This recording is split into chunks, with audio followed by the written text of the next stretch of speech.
Hi, and welcome to the show, Examining Your Health from Alternative to Traditional and Beyond. I'm Dr. Franchell Hamilton, your host, and we are in the Limelight TV on Binge Networks. I'm so excited today for our guest. We have Linley Baker on the show today, and she talks about dreams and how you can make those come true. She helps people identify those, reach them, and not give up on them. And today we're going to talk about how your dreams help your health. Hi, how are you doing, Linley? Hi, Dr. Hamilton. It's a pleasure to be here. Oh, thank you for coming. I thought this topic would be interesting because we always hear people kind of frame it into goals and aspirations and what people want to do, but you've taken more of a magical or mystical aspect and you're like dreams. So, how did you kind of get into wanting to help other people identify and reach their dreams? I got into this because I reached some dreams, some life dreams that were unusual, maybe unexpected. People tell me I couldn't do it. And then I realized that there are more possibilities in life than most people think. So I wanted to share it with others and help them get there. That's awesome. That's awesome. I think that's really key. Like a lot of people have doubts or fear, and you're essentially helping them say, no, you need to get rid of that. And it is possible, essentially. So, give me some kind of key things that you do for people that are helping kind of find their dreams or find their goals. What do you kind of identify first? Would you say is the first steps? So the first step is really finding out what your life dreams are. And a lot of people think that their life dreams are certain goals, but I've found that it's more like a category. So I have, for example, a dream of doing music in a big way. And I thought about it in high school, like, do I want to go to a music conservatory? And I decided not to because I wasn't sure I could make a living at music and I wanted to make sure my college led to a job. So I, but I always had this idea of music. I studied music all the time growing up. I even studied at college, just more like a part time hobby thing. It wasn't my major. So when I had my children, I had six children. And when my baby went to first grade, I had some time and I realized this was my chance. So I worked on a master's degree in music performance. I play the viola, that's the big violin. And I did it part time and it took me 3 years. And it was really fun. And we'll be talking more about how that helped me in my health. So Okay, okay. So you're saying pretty much it is possible. So what would you distinct goals? You said dreams are different from goals. Most people categorize things in goals, and you said it's a different category. So explain that to us. so when I have a dream that I want to do something with music, I'm not sure what the goal is. But Okay. all my dreams, I've set up like a mental antenna in my head to try to become aware of opportunities within that dream category. And when I find an opportunity, then I can set a goal. Goals Okay. can be changeable. I set a goal to do a half Ironman race once, and I was going to take 4 years to prepare because I'm not that athletic. And the first year, I was going to do running, and so I did a 13-mile race, which is the distance of the running part. And I I didn't have a good experience. I got to mile 10 out of 13 and I decided I needed to be a spectator. So I found a nice stone wall to sit on. I watched everybody go by and finally I had enough energy to decide I could finish those last 3 miles. But by the time I got to the finish line, I didn't want that goal of um, of doing the full or the half Ironman, that full thing, because I didn't even want to run that far ever again. So, so that's an example of a goal that I could let go of. I mean, I still wanted to be fit, and I found other ways to do it, but I didn't get down on myself for abandoning that goal because it's okay to release goals. but dreams are part of your core, like what really feeds your spirit, what makes you happy, what fulfills you. And so let's say somebody, Yeah, I like that. I like yeah, that. I mean, something can happen in life, in your family situation, or I mean, you could get disabled or something, and you might not be able to reach the goals that you had. I mean, that, but you could still make a new goal within that bigger dream, and that's the key. Yeah. No, I think that makes sense, right? And I think people get, and even me, right, in my practice, predominantly weight loss, but also wellness, they patients come in and set goals. So this is a good kind of alternative way to think about it. Don't think about it as a goal that you may or may not be able to achieve, but a dream, like bigger picture. What do you want to do? And even if you can't reach that particular milestone as a goal in your dream, what other options would you have? So I feel like the way you're framing it as dreams, it's almost like a bigger picture, and people have different ways to achieve kind of that, right? Like, is that kind of what you're saying? Exactly. And I think there are a lot of people that have reframed their goals when they have had a big challenge, and some of them have had, are really high achievers and inspirational. And I think the reason they've been able to achieve it is because they've thought about the bigger picture, and they didn't get like depressed that they couldn't reach a certain goal. Yeah, no, I think that's a great way to look at it. So you talk about how dreams can increase your life capacity. So it kind of elaborate on that. What do you mean by that?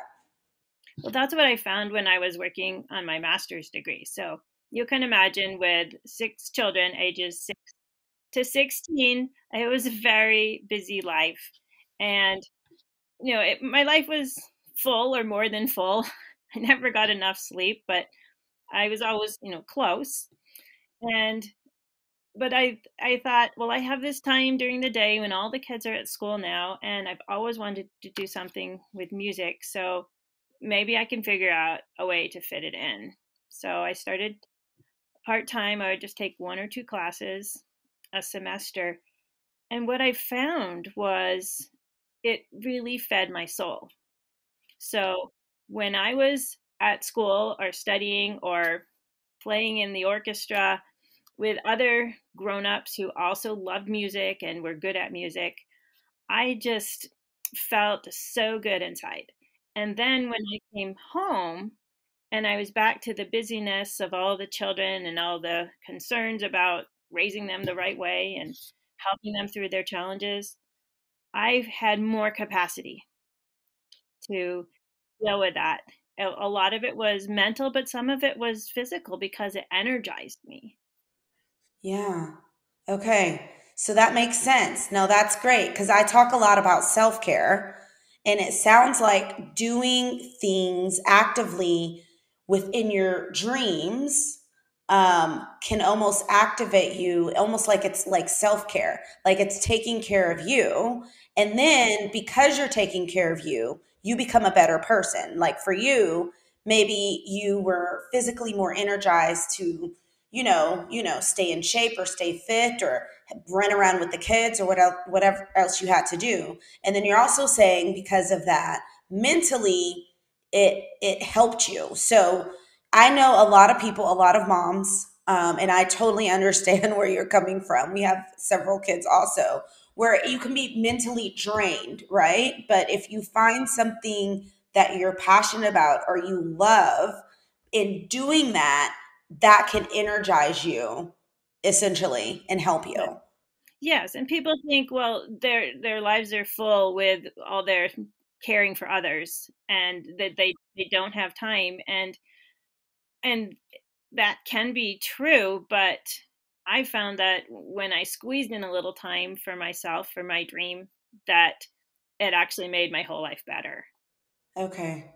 And so that is how obviously it affects your health. And again, the way I define health is social, mental, and physical, not just the absence of a disease. So you felt healthier when you were kind of tending to your dreams, essentially.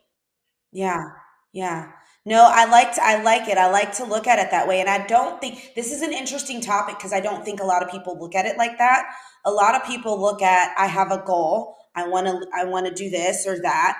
And then when they don't make that goal, it's like a downward spiral for some people. But when they look at it as like a dream that they're fulfilling or a passion, um, and they're just kind of tending to it. It doesn't have to be their job or whatever else, just something that they can make time for. It almost like fulfills them, fulfills like a hole or a missing piece in them. Is that kind of how you felt? Yes, yes. And another way I coach people to figure out their dreams and what they want to do is I talk to them about their bucket list versus their eulogy. Okay, so explain that. So, Yeah. So a lot of people have a bucket list, and it's kind of the only thing that in our culture that in your 30s or 40s you're kind of thinking about, oh, what do I want to do with my life? And so people, if you don't have a bucket list, you're like, oh no, I don't have one. What do I want to have on my bucket list? Let me think about it. What do you have in your bucket list? And so people will spend some time on that. And often, not always, but often the bucket list is just a few experiences or adventures that they want to do. like, yeah, a trip, vacation. Yeah. But a eulogy talks about, or the obituary talks about who you became. And so if you're thinking about what do you want your eulogy to say, then that can help you think about what you want to do with your life. For example, I want mine to say something about music. And that was part of my decision making to get that master's degree. I thought, well, if I get a degree in music, I think my family will not forget to include music in my obituary. And so I think, in fact, I've thought about my obituary a lot. Like, what do I want it to say? And so then, not just about the music, but it helps me think about what I can do with my life over the years that will create a eulogy that I would prefer. So if we take the thinking time that is general in our society to think, okay, what's my bucket list? How am I doing on it? What do I want to add to it? And shift that to the eulogy about what do I want to become? What do I want to learn? How do I want to impact the world? Then that can help people think about, oh yeah, that's maybe that's where they can find their dreams, because that's again a big picture thing.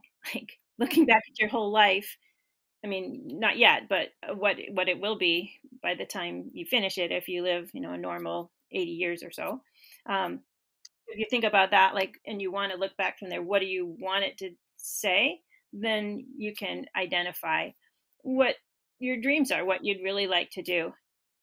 And I think a lot of people might have done that, like in their teens, late teens, early 20s, and then they might end up just going down the path of one of their dreams and leave the others behind.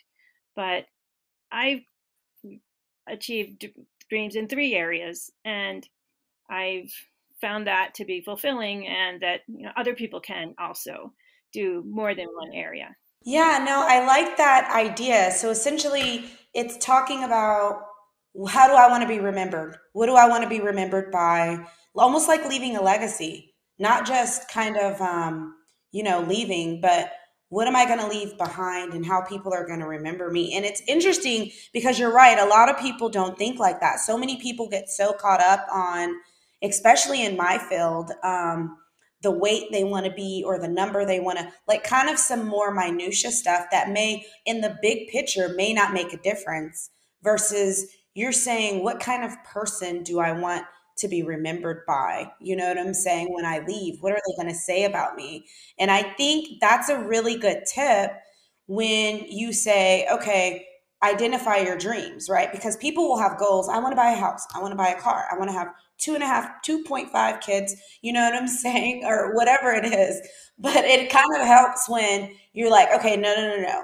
What do you want to be remembered by? What do you want them to say about you when, at your funeral, at your. So that's very interesting take on that. So how do you, and you being kind of the queen of this with 6 kids, so when someone comes to you and say, I have this big dream, how do they even get started? Especially because you're right, in the 30s and 40s, most people are having kids, and or they're starting whatever career they wanted to do because they're done with all the college and the high school.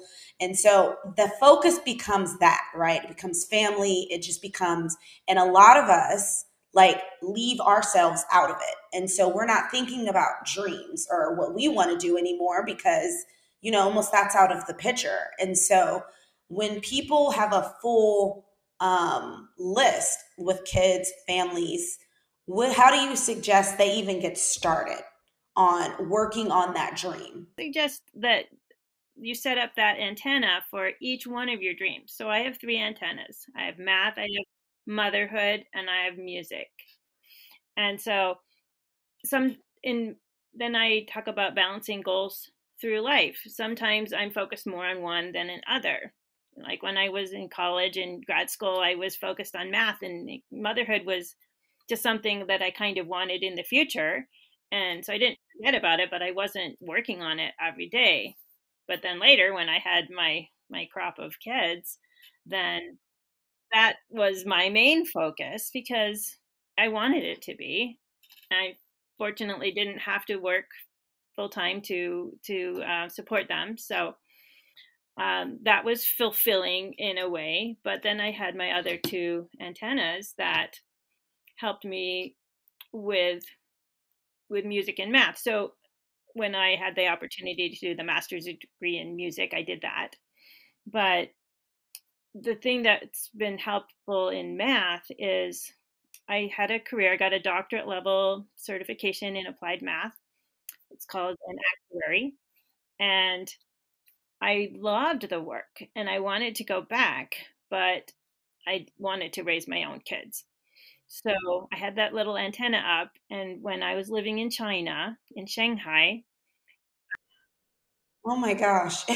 You've had all this, a great life. for my then husband's job, we I had a monthly newsletter for the International Actuarial Society, and they announced they were looking for a teacher in China to teach China's very first class of actuaries. And yeah, it was the same city where I lived, and China had had a controlled economy by the government up until around the mid 90s, which was when we were there. And then they were moving more toward a market economy. They would have like joint ventures with foreign firms, and people could own their own business, their own factory or something. And so if you have a factory and it burns down, then you're out of luck unless you have insurance. And so they, in order to have insurance, you need actuaries to calculate the premiums and all the numbers behind it. And so suddenly they needed actuaries. So this was the very first actuarial course taught in China, and there were no Chinese people available, of course, because that career wasn't there. And so I was able to teach. It was just 2 days a week for a couple of hours. And I loved teaching and getting to know the students in my class. Some of them even wanted like a name in English. Yeah. Oh, that's so cute. Yeah, it was fun to get to know them. And then when I got back to the United States after we finished the work in China, I was able to teach at Ball State University in Indiana. And so I was able to keep up my profession a little bit part time, making a little bit of money through the years where I was raising my kids.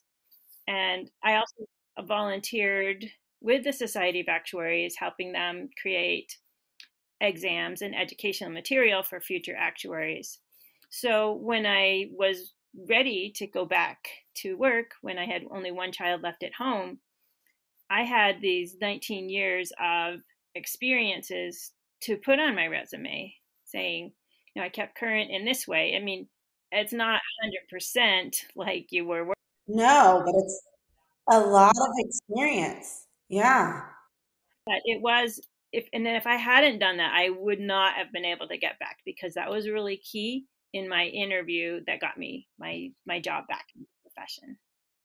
Yeah. Oh, that's great. And yeah, no, I mean, I think that's great examples of set your dreams and then you can find different ways to tap into them, right? Like you probably would have never thought you would have been the first actuary teacher in China, you know? I think that's awesome. But you had an antenna up, like you were on the lookout for it. This is what I want to do. So whatever opportunities came available, you were going to look into them. And that's what you mean by having kind of your mental antenna. Like be aware of the opportunities. They may not come in the same form that you think that you may want them, but just be open to different things. And by ultimately fulfilling these different dream ideations that you've had, you were also being filled, so to speak, or fulfilled in life. And that made you a better spouse, a better parent, healthier. You know what I'm saying? I think that's a great idea of putting things to, you know, think about your dreams. So you have a book that kind of, I'm assuming, talks about all of this. Don't be afraid. Oh, there we go. Do what you really want to do, reach all your life dreams. And it has examples from my life and also from others who ignore naysayers, who pull through, people at the top of their professions that are doing things that people tell them was impossible. But since they wanted, they're like, there's an opera singer that has 3 children, and people told her, well, you can't be a great opera singer. And I mean, she sings solos like all over Europe and at the Met. And they said, well, you can't do that and be a good mother. And she was thinking, well, I didn't ask you. And so she's living her dream of being a mother of 3 and this wonderful opera singer. Well, thank you so much, Linley, for being on this show. We will put all your information in our show notes, but what is the best website for them to find you and reach you? You can go to www.linfluence.pro. So that's the letter L and then the word influence. And I have a free gift for anyone who comes to my website called Your Dream Journey. And it goes through a lot of principles about how to reach your dreams, ignore naysayers, make stumbling blocks into stepping stones and things. And so if you go there, you'll be able to download that. And I'm also on LinkedIn and Instagram, but I think you have those in your show notes. Okay, that's great. And guys, get her book. It'll be very inspirational. Thank you so much for coming on the show today.